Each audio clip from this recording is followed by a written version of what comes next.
Bon, mais si vous le voulez bien, tout le monde, on va commencer. Il est 12h01 maintenant. Je me présente pour commencer. Mon nom est Jean-Sébastien Dion. Je suis professionnel de recherche au collectif Clé. Et je vous remercie à tous et à toutes d'être ici là, pour cette conférence Clé ce midi qui va être donnée par Madame Céline Renaulot, qui a été ces derniers mois chercheuse postdoctorale avec nous au Centre de recherche au collectif Clé. Et elle nous présente aujourd'hui ses réflexions sur les pratiques de lecture et d'écriture extrascolaire des jeunes à l'ère du numérique, avec l'exemple des fanfictions. Alors, Céline, je te cède la parole. Et donc, si tu veux te présenter très brièvement et ensuite nous faire part de ta conférence. Merci. Oui. Bonjour, donc je vous remercie d'être là. Donc très brièvement, j'ai un doctorat en psychopédagogie, puis je suis vraiment didacticienne de l'écriture. Je m'intéresse à l'écrit, je mène des ateliers d'écriture dans les classes de primaire. Et donc, j'ai eu l'opportunité avec le collectif Clé de mener cette recherche postdoctorale sur les effets du numérique sur les pratiques de lecture et d'écriture. Alors ça, c'était le mandat d'origine, très large finalement, et donc je suis allée, j'ai fait une analyse de la littérature, donc vraiment une méta-analyse conséquente. Et je suis arrivée sur, je dirais que je me suis plus orientée sur le cas des fanfictions, qui sont des pratiques d'écriture extrascolaire, en fait. Mais je ne vais pas parler que de ça, loin de là, je vais parler d'abord de la littératie numérique. Donc, Jean-Sébastien, si tu peux mettre ma présentation, en fait, s'il te plaît. Donc, l'autre. Donc voilà, ça c'est le contexte de ma recherche. Donc c'est ce que je viens de dire, méta-analyse. J'ai fait une bibliographie très élaborée et je suis en train de terminer l'écriture d'un article qui va se concentrer sur les fanfictions. Alors, la présentation que je vais faire aujourd'hui, je vais définir la littératie numérique, ce qui est pas, je dirais que c'est pas un petit défi.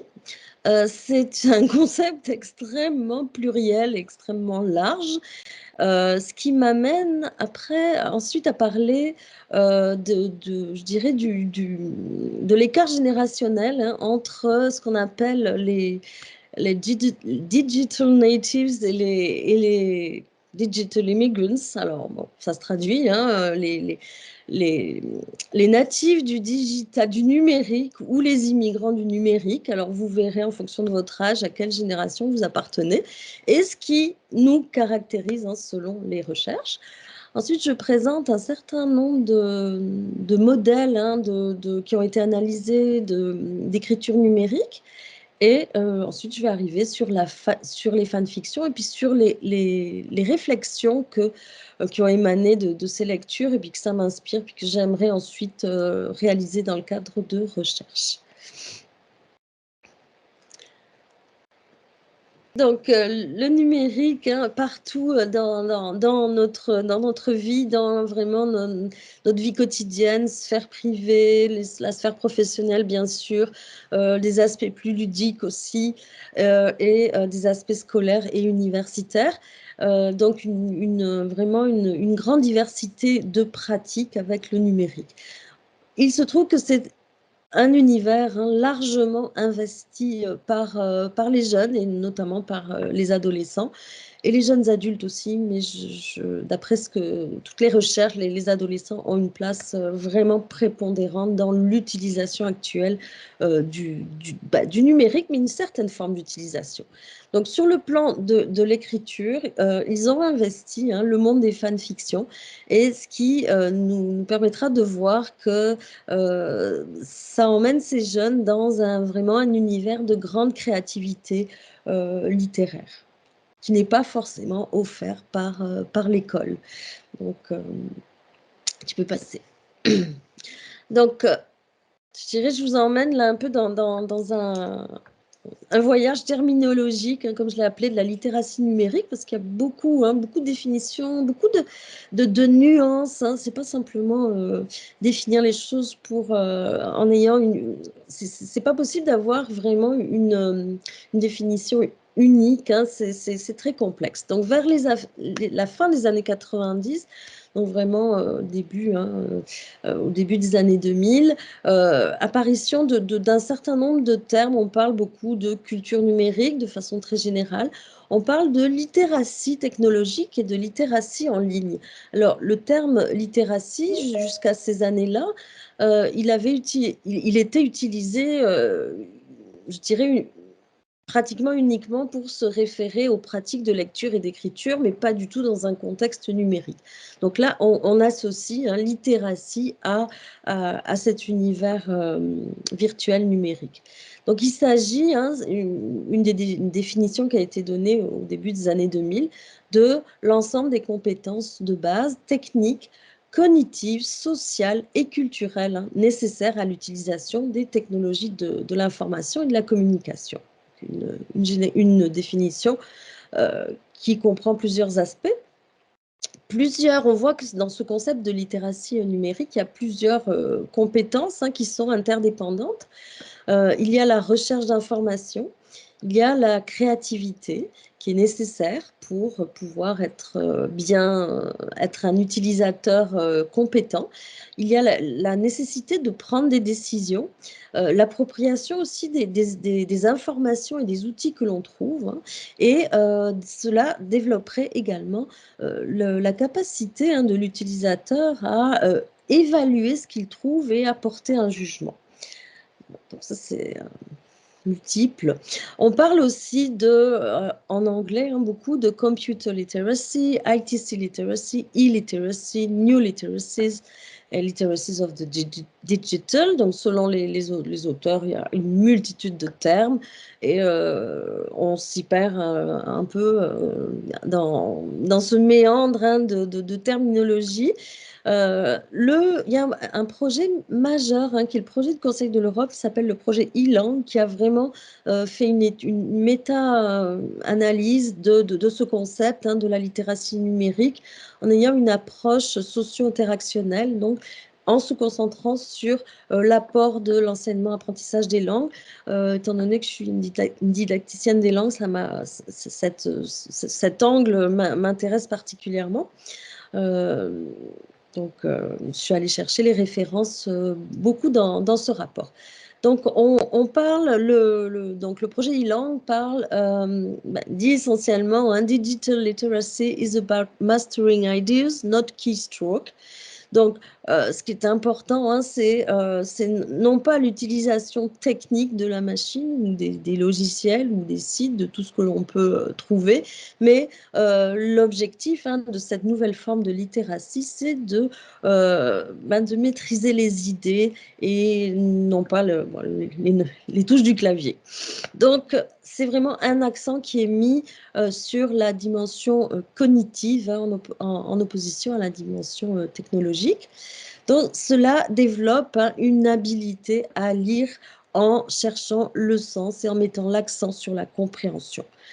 Donc, ce qui est majeur hein, en lecture, quand on veut développer nos compétences de lecteur ou les compétences de lecteur des élèves, c'est ce que l'on recherche. Une fois qu'on a passé l'aspect technique de la lecture, on est dans la recherche de sens et de compréhension, donc c'est central. Donc, l'usager qui est lecteur de contenu, parce qu'on parle bien de lecteur, hein, quand on fait une recherche sur Internet, on devient un lecteur et on doit faire un tri des informations. Et on doit faire appel à notre pensée critique. Et c'est ce qui est souvent le plus difficile chez beaucoup de personnes, beaucoup d'utilisateurs et particulièrement chez les adolescents.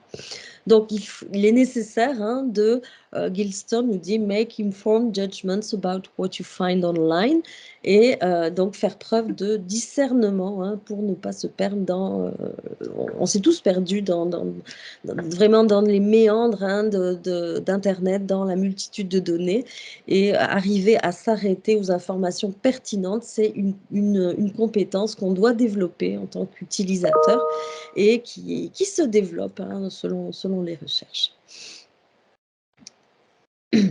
Donc la littératie numérique, c'est le fruit de l'interconnexion de différentes composantes dans un cadre critique et éthique, donc toujours avec cette vision de construction de sens, de discernement, de compréhension des choses.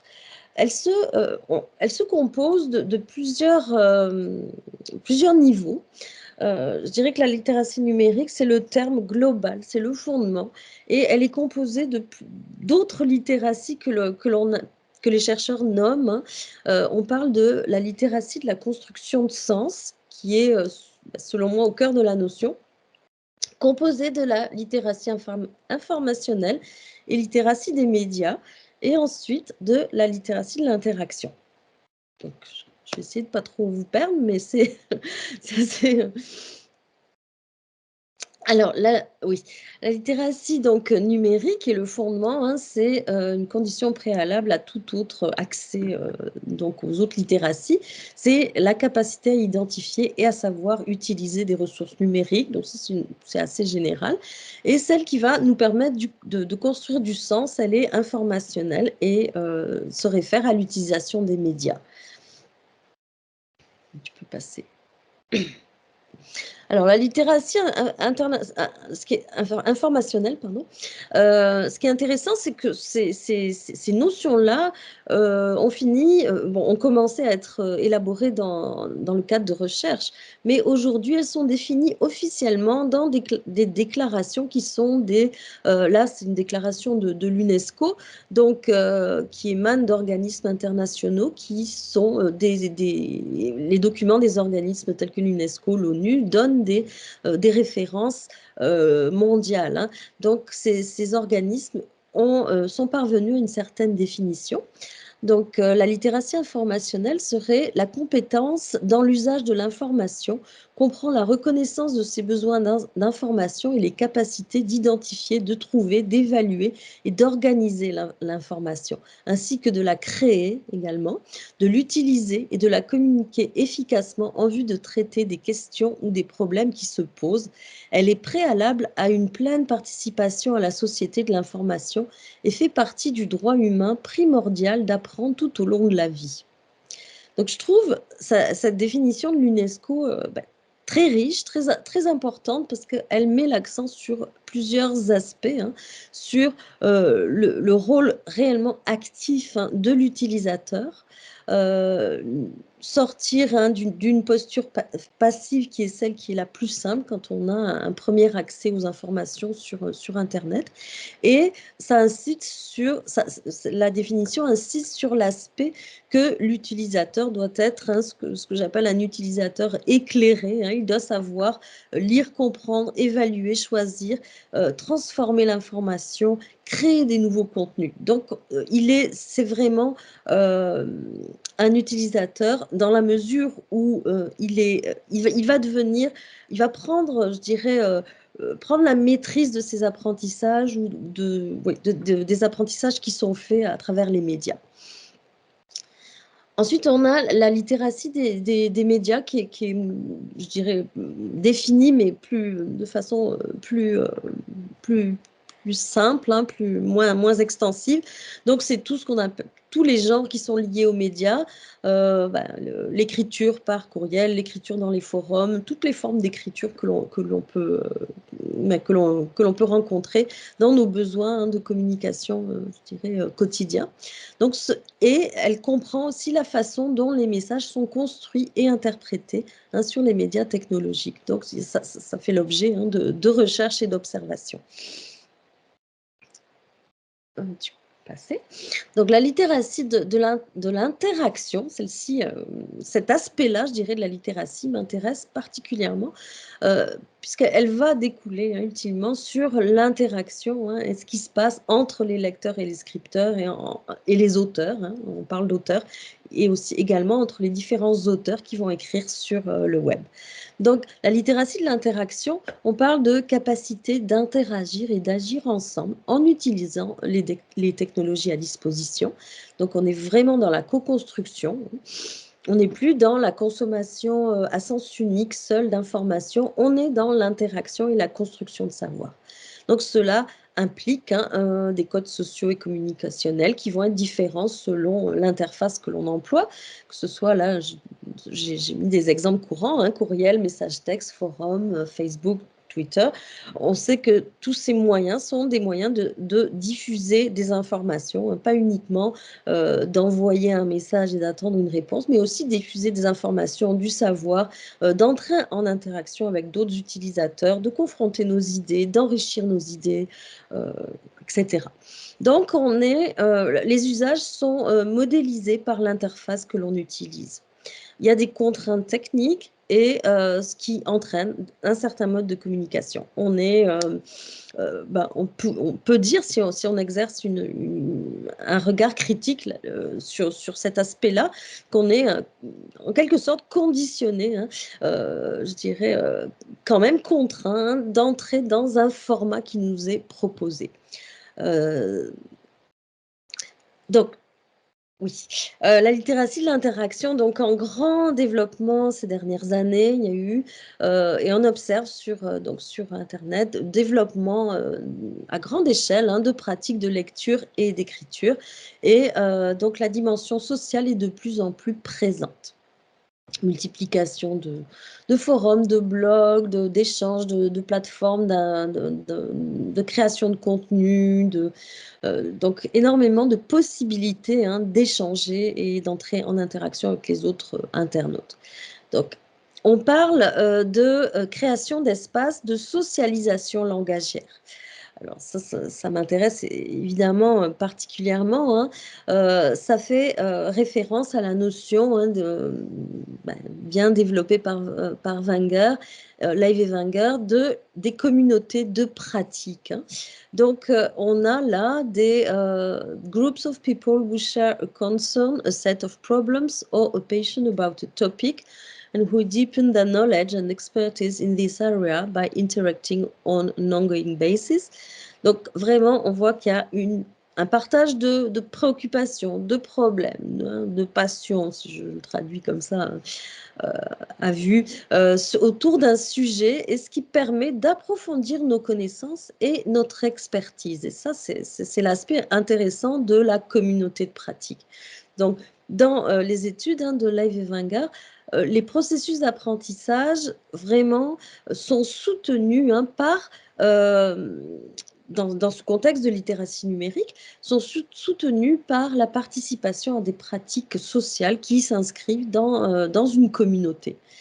Donc cela a pour conséquence positive, hein, une grande richesse et une possibilité infinie de production langagière.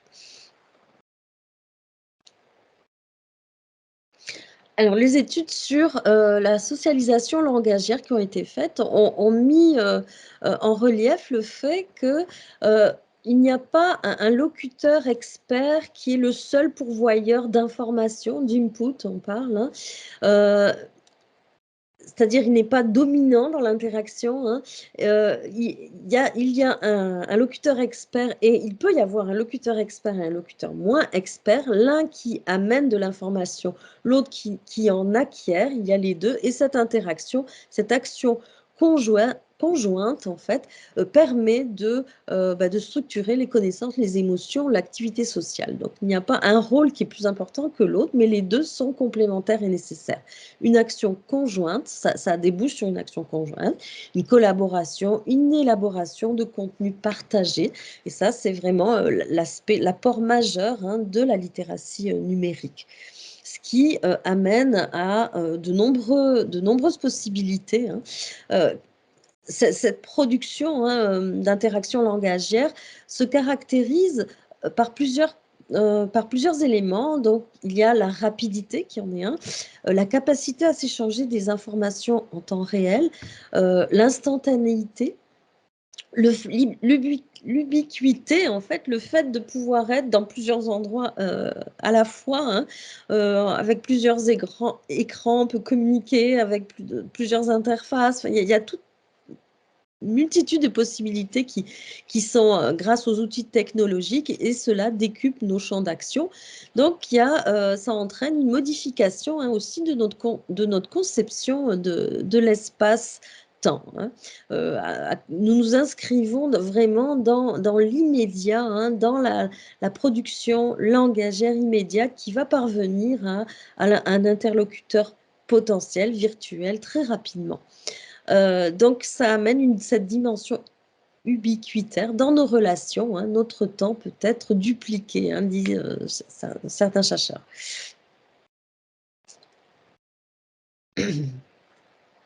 Alors, certains auteurs parlent aussi de translittératie, qui définit comme l'habileté à lire, écrire et interagir par le biais de plateformes et de moyens de communication multiples. Il s'agit aussi, ça c'est Michel Serres, l'ensemble des compétences d'interaction mises en œuvre par les usagers sur tous les moyens d'information et de communication disponibles, donc oral, textuel, iconique, communicationnel, numérique. Alors j'en viens à parler de ces générations du numérique. On parle des natifs du numérique, des immigrants du numérique, et on va voir donc à quoi correspondent ces générations, à quel moment de l'histoire on correspond, nous, en fonction de notre génération. Donc, au tournant du XXIe siècle, apparition de cette expression, les natifs du numérique, les digital natives, donc, et avec une idée forte véhiculée par les médias, selon laquelle ces natifs du numérique seraient beaucoup plus compétents, plus habiles que leurs aînés, c'est-à-dire les immigrants du numérique. Alors, mythe ou réalité, parce que ce sont des idées qui sont véhiculées non seulement par les médias, mais aussi par le sens commun. On pense que, je dirais assez naturellement, que les jeunes sont plus habiles. Alors, les chercheurs se sont vraiment penchés sur cette question, et se sont questionnés, sont posées les questions suivantes. Est-ce que ces natifs du numérique, qui sont-ils vraiment? Quelles sont leurs pratiques? Sont-ils réellement plus compétents que les immigrants du numérique? Puis il faut voir en quoi ils sont plus compétents, ou s'ils ne le sont pas, de quelle façon? Enfin, toutes ces questions ont été explorées. Alors, toujours est-il qu'il est intéressant on parle de cette génération C qui collabore, non, qui communique, collabore et crée. Donc, cela distingue cette génération, donc née vraiment au début des années 2000, ça la distingue fortement des générations antérieures, puisqu'elle est dans ce modèle de communication interactif. Donc, on l'appelle la Net Generation, les New Millennial Learners, les Millennials, les Neo Millennial Learners, Instant Message Generation, Gamer Generation. Alors, il y a des nuances certainement entre ces différentes appellations, mais en général, on entend dans les médias les milléniaux, ce qui correspondrait à ces digital natives. Donc, leurs années de naissance, entre les années 80 et 94, et ils arrivent, donc là aussi, il y a une nouvelle génération née avec le début des années 2000. Il y aurait 3 générations. Les immigrants numériques, ce sont ceux qui sont nés jusqu'en 79 ou avant. Les pré-natifs numériques 80-89 et les natifs du numérique à partir de 90 jusqu'aux années 2000 et après. Donc, je vous laisse choisir à quel camp vous appartenez. Donc, les technologies font partie, je l'ai dit en début de présentation, intégrante de notre vie. Et ce qui caractérise ces natifs du numérique, ce qui a été observé en discutant avec eux, en observant leurs pratiques, c'est une certaine impatience par rapport au fait de trouver des informations, utiliser les informations. Donc, une attente de rétroaction immédiate. Ils s'adaptent aussi à des fréquents changements de rythme. Ils sont beaucoup plus malléables que leurs aînés par rapport à ça. Ils utilisent plusieurs médias en même temps, sans problème. L'image pour eux est fondamentale dans leur vie, hein, et le texte vient en complément. Ce qui certainement les différencie des générations antérieures. Ils considèrent l'apprentissage comme un processus continu et ils naviguent facilement entre le monde virtuel et le monde réel sans pour autant le confondre, je tiens à l'ajouter. Et ils sont relativement efficaces dans leur pratique. Donc ça, c'est une étude qui a été menée par un des chercheurs majeurs, hein, dans la littératie numérique, qui s'appelle Mark Prensky, qui est un spécialiste américain, hein, des technologies de l'information et qui est à l'origine de cette expression. Donc, il parle d'un clivage générationnel, d'un portrait idéalisé d'une jeunesse technophile, mais tout de même novatrice dans ses manières d'apprendre. Donc, il y a plusieurs aspects. Donc, ces idées, hein, comme je viens de l'énoncer, certaines de ces idées ont été démenties par des études empiriques et il semblerait, hein, que cette génération ne soit pas si compétente, hein, que ça au niveau de l'utilisation de tout ce qui est numérique par rapport aux générations antérieures. Alors, la revue Nature, qui est une revue de référence en sciences, hein, parle a publié des articles, et notamment un en 2017 qui s'est appelé The Digital Native is a Myth, Homo sapiens, The tech-savvy generation may not be so different after all. Donc, c'était vraiment la synthèse d'un grand nombre de recherches où l'article disait que les natifs du numérique, en fait, ça relève plus de l'ordre du mythe et de l'homo zapper. Donc, c'est un mot qui est apparu, hein, à partir de ce moment-là. Donc, cette génération, hein, branchée pourrait finalement ne pas être totalement différente des autres. Ils font bien sûr un grand usage de la technologie, ils absorbent passivement l'information comme leurs aînés, ça c'est une dominante. Ils sont multitâches, c'est ce qu'on dit, mais c'est pas toujours prouvé. Et là on parle des jeunes, hein, vraiment des adolescents, des très jeunes adultes, l'usage est la plupart du temps réduit à des pratiques sociales et communicationnelles, alors que les générations antérieures utilisent plus le numérique pour des tâches professionnelles, des tâches qui sont dans un autre registre. Ils sont très habiles, hein, dans la production et la diffusion de contenu, mais moins habiles pour faire des recherches d'informations sur différentes plateformes d'information. Les élèves et les étudiants eux-mêmes reconnaissent, hein, qu'ils ont des habiletés relativement limitées pour chercher des informations qui sont fiables. Ils n'ont pas forcément confiance dans les informations qu'ils trouvent et donc n'ont pas un grand sentiment de compétence par rapport à leur capacité de discernement, hein, par rapport aux informations qu'ils trouvent. Donc ils ont un regard assez critique, hein, sur leur capacité à identifier si la source de l'information est fiable. Cependant, malgré ça, je dirais qu'il est facile de céder à la facilité, hein.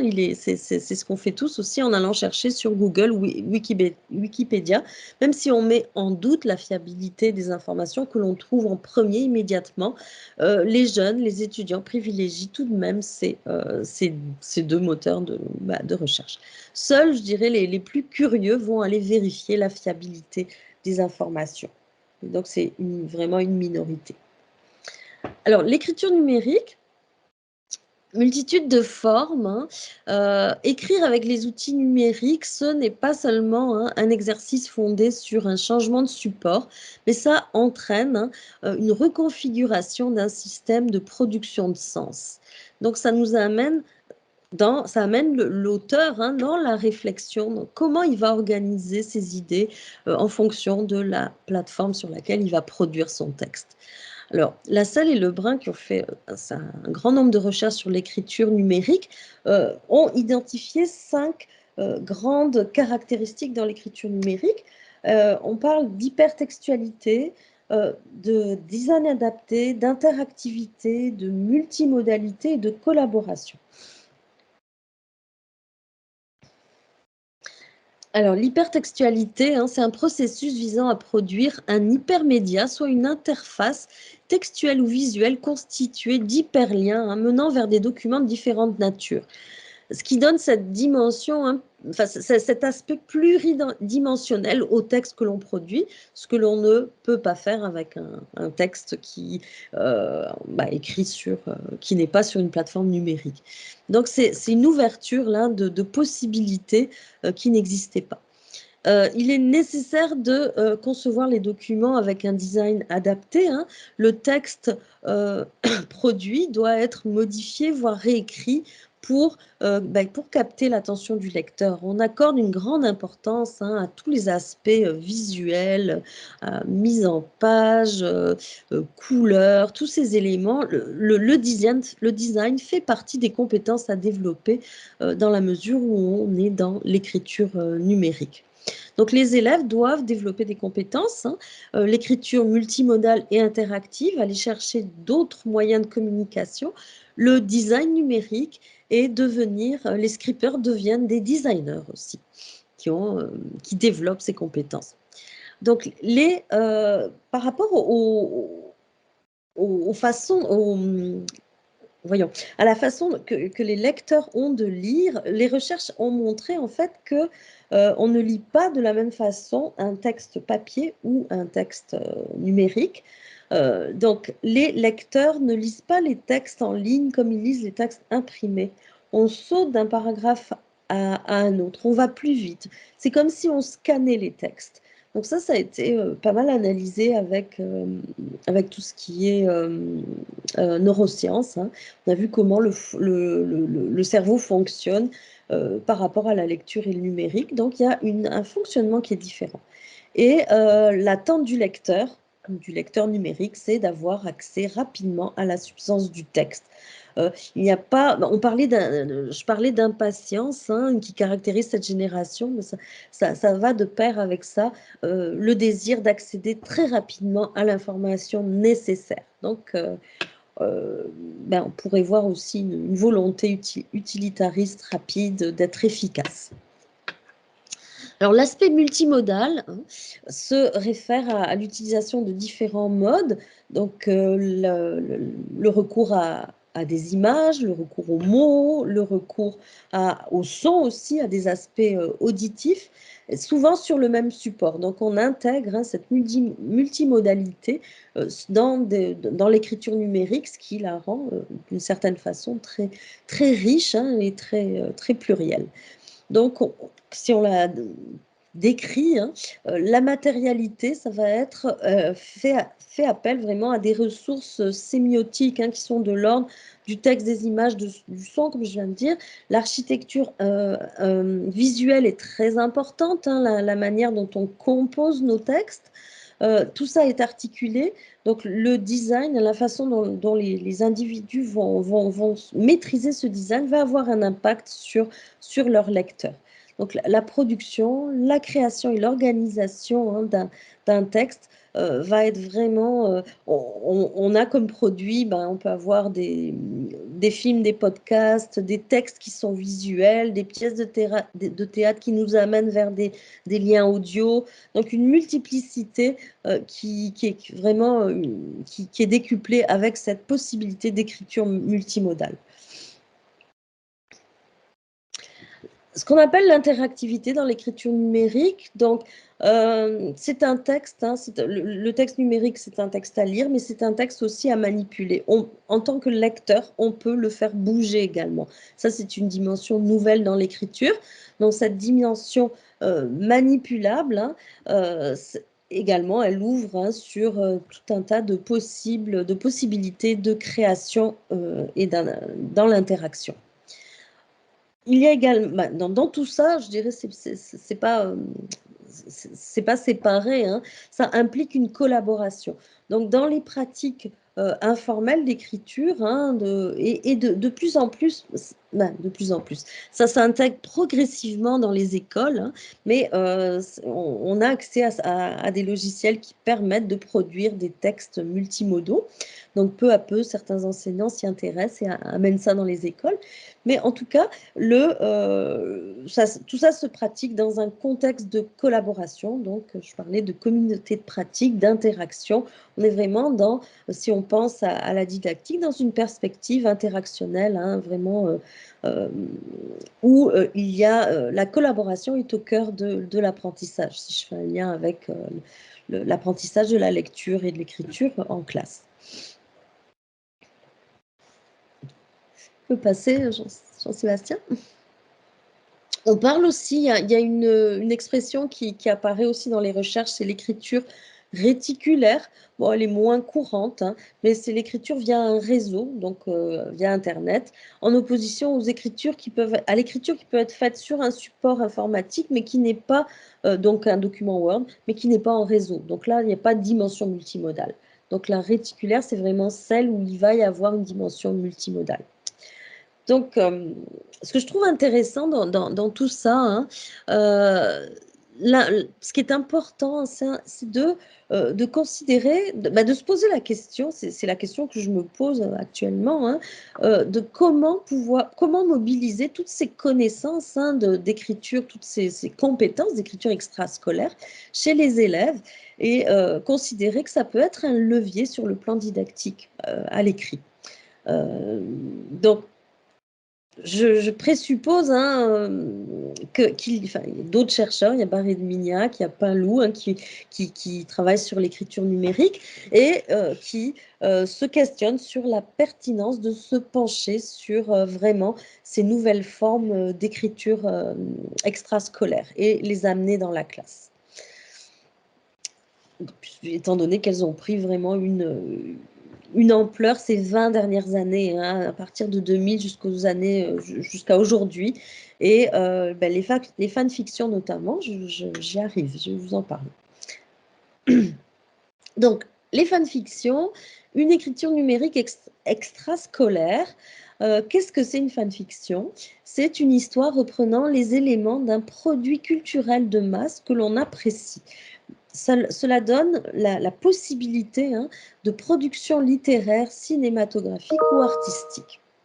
Alors, l'origine, hein, de la fanfiction, certains remontent, hein, assez loin, au 19e siècle avec les histoires de Conan Doyle, hein, écrites par Conan Doyle, les fameuses histoires de Sherlock Holmes. Je ne sais pas si vous êtes familier avec ces histoires, mais en tout cas, l'auteur, hein, Conan Doyle, avait décidé à un moment donné qu'il voulait se débarrasser de son personnage. Il en avait assez parce qu'il produisait un texte par semaine sous forme d'épisode. Et donc, il a fait mourir Sherlock Holmes en Suisse, dans les fameuses chutes d'eau du Reichenbach, où il était poursuivi par Moriarty. Donc ça, c'est la petite histoire. Et les lecteurs ont réagi très fortement parce qu'ils ne voulaient pas que Sherlock Holmes disparaisse. Et beaucoup de lecteurs ont commencé à écrire, à poursuivre l'histoire. Donc, ce serait pour certains, hein, l'origine des fanfictions, puisque c'était vraiment un phénomène, hein, de passionnés, hein, d'addiction au personnage. Plus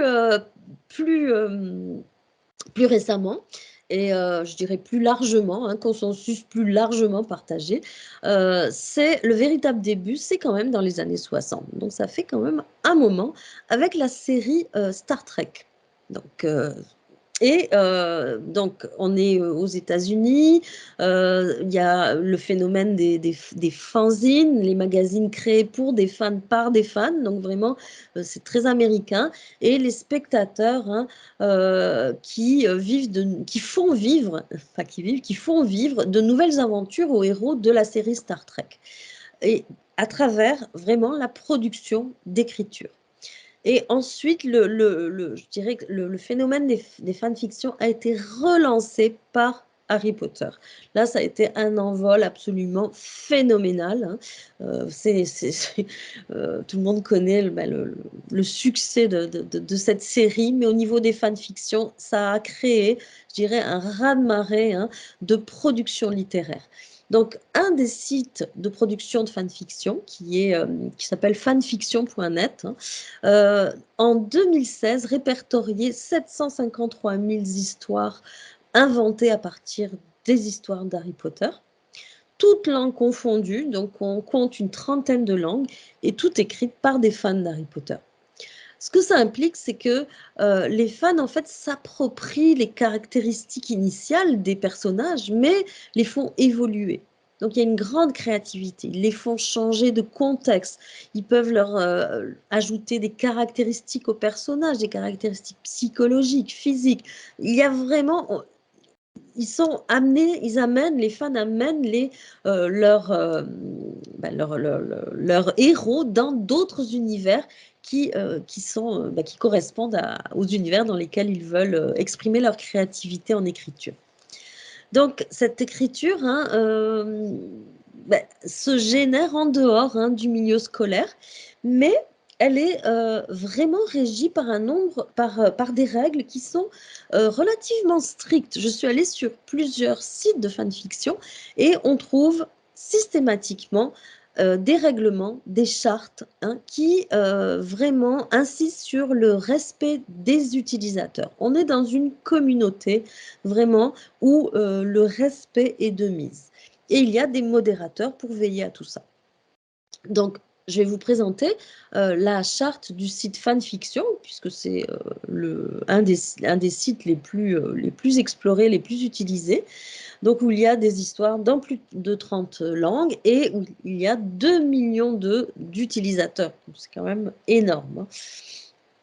Alors, le texte des règles à respecter, hein, ça s'appelle les règles de la communauté déjà, donc communauté d'auteurs et de lecteurs. On ne parle pas de scripteurs, ça c'est moi qui dis ça, mais ce sont des auteurs et de lecteurs. Donc, on demande, hein, aux auteurs de vérifier avant de publier l'orthographe de leurs histoires. Vérifiez l'orthographe de vos histoires. Il n'y a aucune excuse pour s'en abstenir. Si vous ne disposez pas d'un programme de traitement texte ayant un correcteur d'orthographe intégré, utilisez un moteur de recherche tel que Google pour en trouver un. Il n'existe pas de correcteur d'orthographe gratuit en français, mais Word et son équivalent sous OpenOffice sont un correcteur très pratique. Donc, il donne aussi des moyens, hein, des conseils. Mais ça pourrait être tout à fait le conseil d'un enseignant en français. Relisez-vous pour éviter les fautes de grammaire et autres erreurs. Postez à chaud et source d'erreur. Personne n'est parfait, mais c'est le devoir de l'auteur de donner le meilleur de ses capacités. Donc, on insiste sur la qualité, hein. On n'est pas du tout dans l'univers de la production de messages textes où on sait qu'il y a une certaine terminologie, une certaine façon d'écrire. On est réellement dans l'écriture avec la langue in extenso, hein. Alors, oui, ensuite, respectez vos reviewers, donc ceux qui vous, hein, révisent. Tous les avis ne seront pas forcément positifs. Si quelques-uns vous envoient une critique constructive, prenez-la comme compliment. Considérez que son auteur a choisi de donner de son temps pour vous aider à améliorer votre écriture. Très important, hein, dans la posture d'auteur, hein, d'accepter d'être relu et révisé. Ça demande une certaine humilité parfois, d'accepter, hein, d'être révisé, d'être corrigé et être amené, hein, à réviser son texte. Mais on voit que là, il se crée une communauté d'apprentissage. Donc, chacun ici est un apprenti auteur. On insiste sur ça. Ce ne sont pas des sites qui font appel à des écrivains. Pas du tout, hein. Respectez les autres membres et aidez-les quand ils ont besoin d'aide. Il peut être profitable de s'entraider dans le but de devenir de meilleurs auteurs. moi, je trouve ça extraordinaire de préciser cette notion d'entraide, de collaboration, hein, vraiment de communauté. Utiliser des mises en forme appropriées, par exemple, mettre en majuscule les titres d'histoire, le résumé, le contenu de vos chapitres. Et c'est non seulement une impolitesse, mais également une faute de typographie si vous ne le faites pas. Hein. Alors, ça c'était un exemple, mais je suis allée sur d'autres sites et il y a toujours, ça se ressemble, hein, il y a toujours vraiment un règlement à suivre et à prendre acte. Donc, Panlou, qui est un des chercheurs, hein, qui s'est penché sur la fanfiction, donc a été aussi interroger des auteurs et vient nous dire que cela développe chez les jeunes le goût de l'écriture. Hein, donc les jeunes qui vont là ont vraiment l'envie d'expérimenter l'écriture. Ils sont invités à une certaine tenue de l'écriture, donc il y a un certain respect des normes formelles de l'écriture, refus du langage SMS, comme je viens d'évoquer. Et donc, ce passage à l'écriture ne se fait pas dans le contexte scolaire, bien sûr, mais il se fait quand même au sein d'une communauté dans laquelle il y a ben, un cadre, hein, un cadre à respecter et un accompagnement bienveillant pour entrer dans l'écriture. Donc, un soutien. Personne n'est exclu. Il n'y a aucune exigence de longueur de texte, de niveau de texte, mais ce qui est intéressant, c'est qu'il y a des réviseurs, hein, qui font partie de cette communauté. Alors, les témoignages d'auteurs disent beaucoup, ça revient souvent, ça déculpabilise beaucoup. Hein. On sort de l'écriture scolaire où, en général, on nous remet une copie avec des choses à corriger. Et là, on est vraiment sur l'aspect, hein, ça déculpabilise, je me sens libre d'écrire.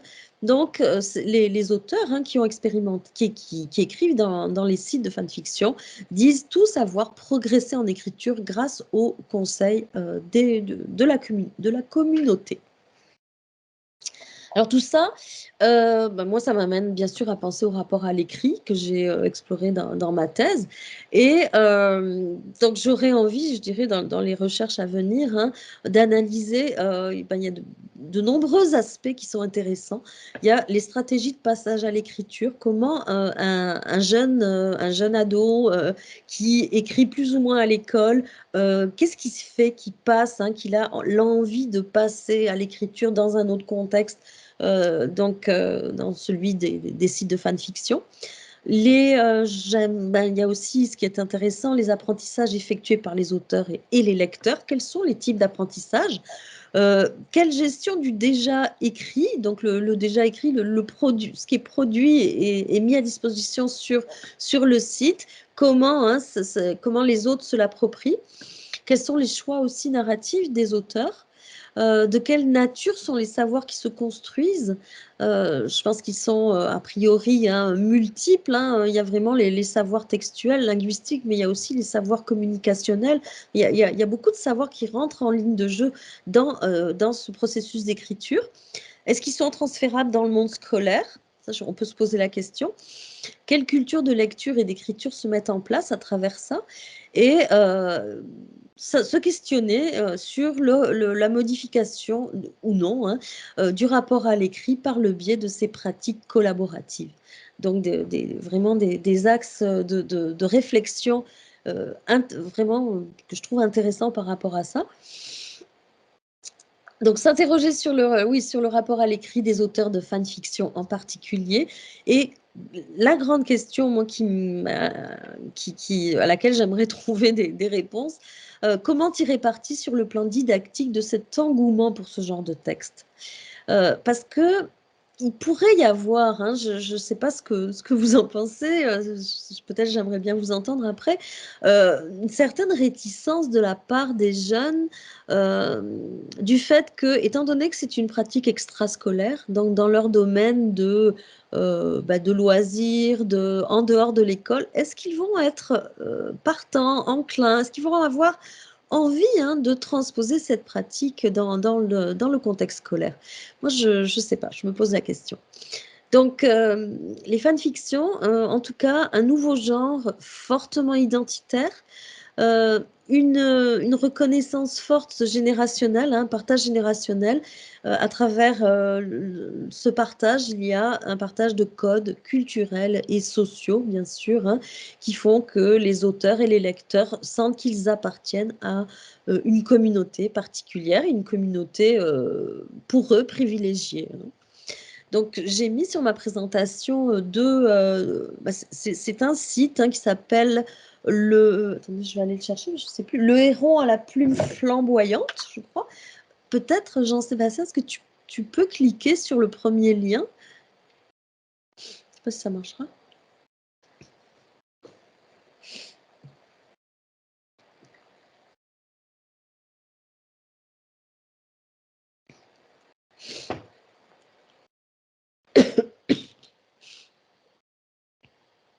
Ok, merci. Donc, le héron à la plume flamboyante, donc j'ai beaucoup aimé en fait le titre déjà de ce forum, de ce site. Donc, si vous avez la curiosité plus tard d'aller l'explorer, vous verrez, il y a énormément d'informations. On a des informations sur la communauté, sur les règles de fonctionnement, sur les genres de textes qui peuvent être proposés. Il n'y a pas que des fanfictions. Ils ont une section fanfiction Harry Potter, hein, spécialisée Harry Potter. Mais on voit dans cette première page, là, je ne sais pas si on voit, mais on peut écrire de la science-fiction, des romans, des nouvelles, de la poésie. C'est beaucoup plus large que la fanfiction. Donc, j'ai trouvé leur approche super intéressante. Je leur ai écrit. J'ai eu une réponse immédiate. Donc, j'ai pu un peu tester leur réactivité puis l'interaction qui se joue tout de suite, où ils m'ont invité à aller lire différentes choses parce que j'ai posé des questions non, en tant que plus enseignante, hein, qui songeait à la perspective d'enseignement, mais ils ont été vraiment très ouverts dans leurs réponses, m'invitant à explorer leur site. Et voilà. Donc, voilà, ça termine ma présentation. Je vous invite à aller explorer tout ça si ça vous intéresse. Et le deuxième lien, c'est le même site, mais les fanfictions sur Harry Potter. Puis, je pense que j'ai terminé après, oui, c'est la fin, je vous remercie. Puis j'ai mis quelques références bibliographiques. Donc, je vous remercie de votre écoute.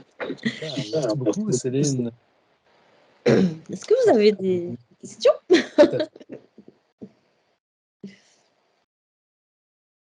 Est-ce que vous êtes... Moi, j'ai une question. Est-ce que vous étiez familier avec cet univers de la fanfiction? Je peux me permettre, sans lever la main, je vais y aller puisque j'ai ouvert ma caméra. Puis justement, je voulais intervenir là-dessus. D'abord pour te remercier, Céline, c'était vraiment très intéressant et d'autant plus intéressant pour moi que non, je ne suis pas du tout familière avec cet univers-là. J'avais déjà entendu le nom de fanfiction, mais sans savoir du tout ce que c'était. Et je trouve ça vraiment riche. Et tu vois, la question que je me posais, parmi les personnes qui vont réviser les textes de ceux donc je comprends que c'est une communauté, n'importe qui peut faire partie de cette communauté du moment qu'on a de l'intérêt pour la personne pour le héros choisi. Qui sont les réviseurs? Est-ce que ce sont exclusivement des gens de la communauté ou bien est-ce qu'il y a des scripteurs plus aguerris qui viennent également Ce que j'ai compris, parce que je suis pas encore, je ne connais pas tous les méandres des fonctionnements, hein, des communautés, mais en explorant, ce que j'ai compris, ça reste dans la communauté, mais il se trouve que, je dirais, ça fait partie de ceux qui sont les plus experts, se reconnaissent entre eux, hein. On sait quand on a des facilités à l'écrit et pour réviser, et ça va être eux, hein.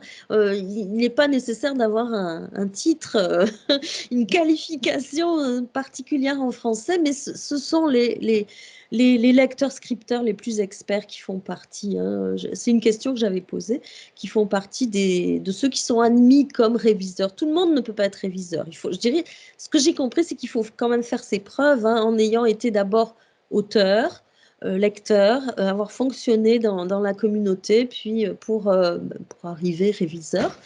Parce que c'est quand même un rôle de modérateur qui est important aussi. Il y a le plan éthique, mais il y a le plan vraiment linguistique. Donc ça, c'est ce que je peux répondre aujourd'hui. Ouais. Merci.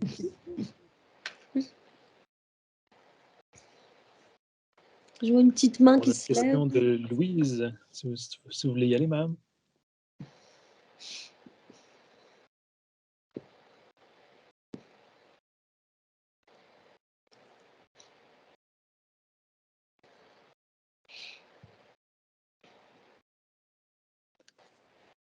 Louise Gosselin, on voit que vous avez la main levée. Juste allumer votre micro si vous voulez poser votre question.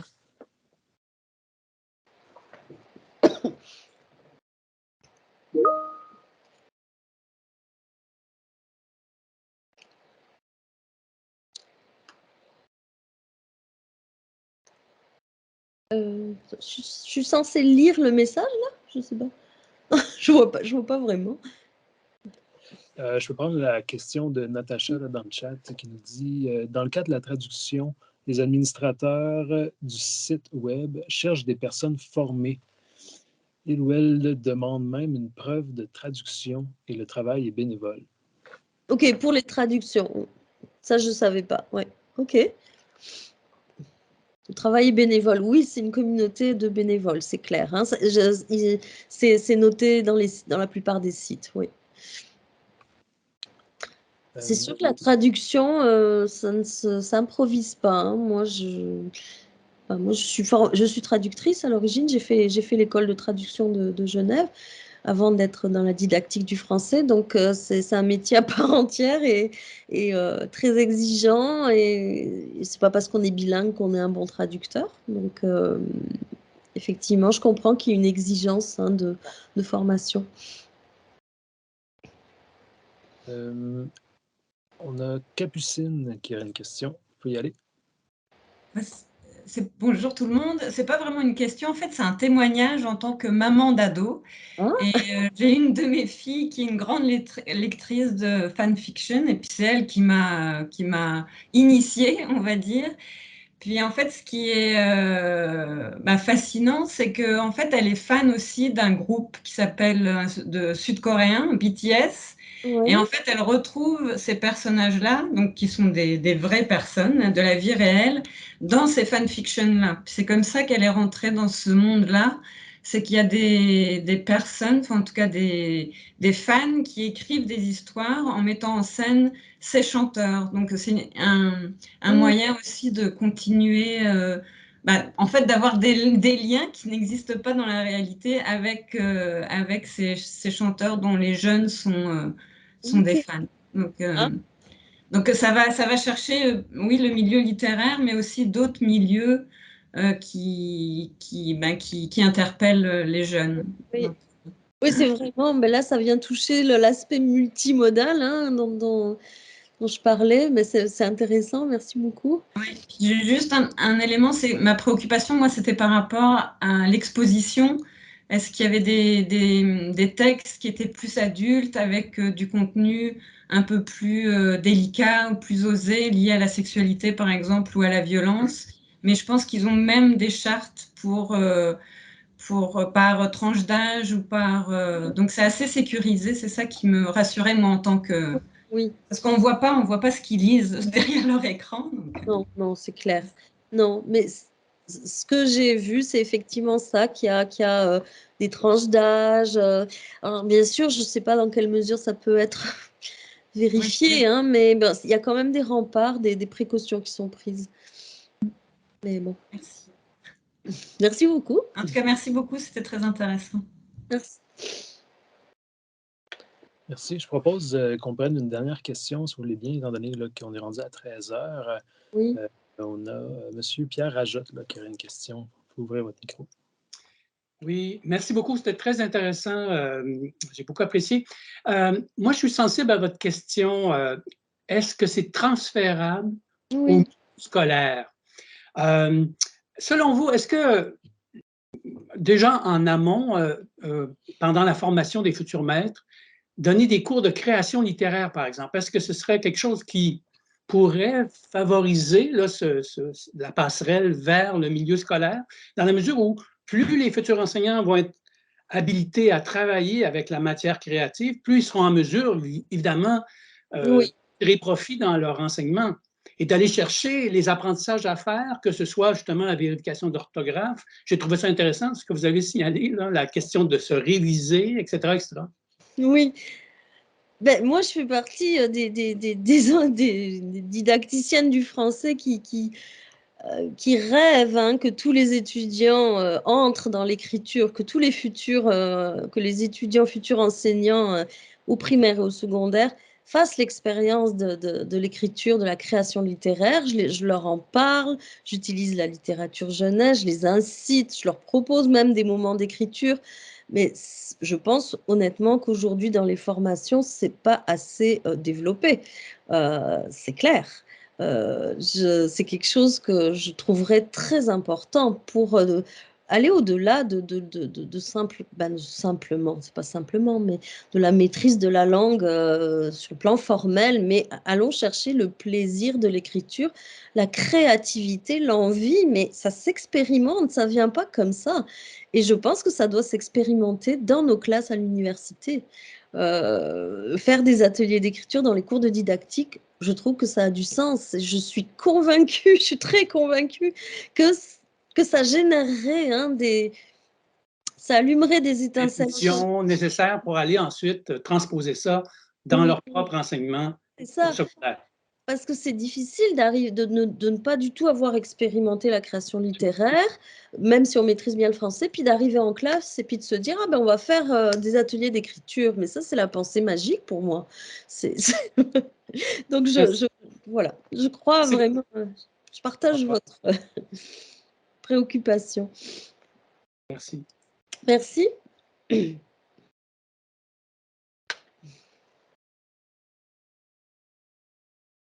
Bon, je remarque que Louise a encore la main levée. Alors, je sais qu'on avait annoncé une dernière question, mais étant donné qu'elle attendait peut-être depuis le début, je lui laisserai la parole. Louise, si vous voulez poser votre question. Bon, j'y suis arrivée. Est-ce que vous m'entendez bien?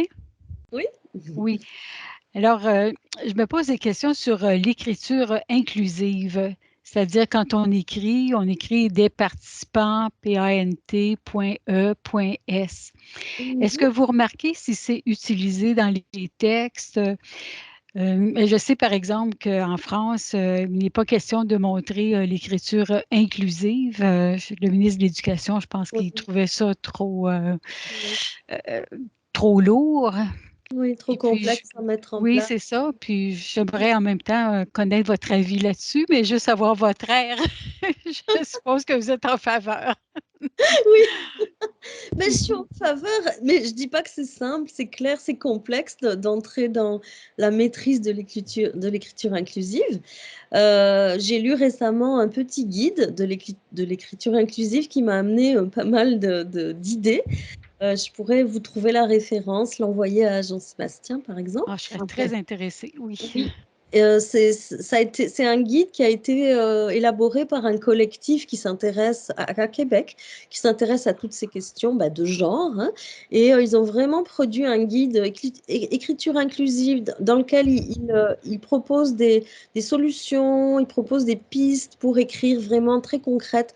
C'est pas du tout polémique, c'est pas du tout prise de position, c'est plus descriptif. Qu'est-ce que l'écriture épicène? Qu'est-ce que l'écriture inclusive? Qu'est-ce que l'écriture je ne sais plus, il y a plusieurs types d'écriture, mais moi je suis plus en faveur, même si je vous avoue que c'est nouveau pour moi, je ne suis pas encore à l'aise avec ça, mais j'y pense, je pense que c'est une nouvelle réalité à prendre en compte, donc, et qu'il faut respecter. Donc, qu'est-ce que ça donne sur les sites de fanfiction? Honnêtement, je ne sais pas, je n'ai pas exploré ça, mais... Moi, je suis assez mon avis, c'est qu'il me semble que les filles, les femmes sont plus impliquées. Mais c'est sûr que là, le genre s'y prête peut-être pas. Là, ça serait peut-être comme pour des documentaires, mais pas quand on exprime des sentiments. Mais je pense que c'est ça, le genre féminin se sent plus impliqué quand on lit des textes et puis qu'on se préoccupe, c'est ça, d'elle, plutôt que de voir, plutôt que la fameuse mentalité là, qu'on nous a donnée quand on était jeune, là, le masculin l'emporte sur le féminin. C'est ça. Puis moi-même, j'écris dans un petit journal et puis je suis fatiguée de cette phrase qui dit dans ce journal, le masculin est utilisé sans discrimination. Il n'a pour but que d'alléger le texte. Ben, c'est ça. Il est écrit quand même, mais je m'efforce de mettre l'écriture inclusive, là. Je comprends. J'ai fait lire à mes étudiants un tout petit roman de littérature jeunesse qui s'appelle Renversante, qui a été écrit par Florence Hinkel, c'est une auteure française. Et en fait, c'est une histoire d'un papa avec ses 2 enfants qui leur explique en fait que c'est pas normal que le monde soit complètement dominé par les femmes. Alors, ça s'appelle Renversante. Alors, tout est écrit comme si le monde, la grammaire, tout, l'univers était depuis des siècles caractérisé, comme il l'est aujourd'hui, par, en fait, les femmes. Et donc, les noms de rues, ça se passe à Paris, les noms de rues, on n'a pas Victor Hugo, on n'a que des auteurs célèbres femmes. On n'a que des références à la féminité. Et donc, les enfants se posent la question, mais pourquoi il n'y a jamais d'hommes dans les noms de rue? Pourquoi? Et le roman est très troublant parce qu'on a de la difficulté par moment à comprendre. Et on se rend compte à quel point on pense d'une certaine façon. Et les étudiants ont beaucoup aimé et vont... l'idée, c'était qu'ils l'amènent en classe de 6e année primaire pour réfléchir sur toutes ces questions-là. Donc, petit roman, je dirais que c'est un bijou. Il a eu des prix, il a été primé pour sa perspective, pas polémique non plus, mais qui montre un monde inversé. Pouvez-vous me dire comment s'écrit Hinkel, Florence Hinkel? Hinkel, Florence Hinkel, Renversante. Merci beaucoup. Donc, voilà. Merci, je vous remercie infiniment. Lecture. Un gros merci, Céline, pour ta présentation. C'est très apprécié. Je trouve ça aussi très riche, là, par rapport à tout ce qui était fanfiction, mais également tout au début, là, pour n'importe qui s'intéresse à lecture-écriture numérique en éducation. Je trouve que c'est une bonne base là, pour tout étudiant ou chercheur là, qui s'y intéresse. C'est vraiment précieux. Merci. Et merci finalement d'avoir clos notre cycle de conférences de l'année de cette façon-là. Le collectivité, finalement, pour l'été, on ne donnera plus de conférences ou de rencontres. On a seulement 2 colloques là, au début mai dans le cadre de l'ACFAS, pour ceux que ça intéresse. Et sinon, bien, merci encore, Céline, d'avoir été avec nous, d'avoir passé ce stage postdoctoral-là avec nous. J'espère que merci beaucoup. Également ton passage. C'est une belle opportunité pour moi d'apprendre énormément de choses, donc c'est génial. Je suis très contente. Super, ben merci. Puis je rappelle à tout le monde que c'est enregistré, donc on va mettre la conférence de Céline en ligne dans les prochains jours sur notre chaîne YouTube. Alors, si vous voulez revoir les références ou juste réécouter certains bouts, ce sera possible de cette façon-là. Alors, merci à toutes et à tous d'avoir été là. Puis, à une prochaine, j'espère. Oui.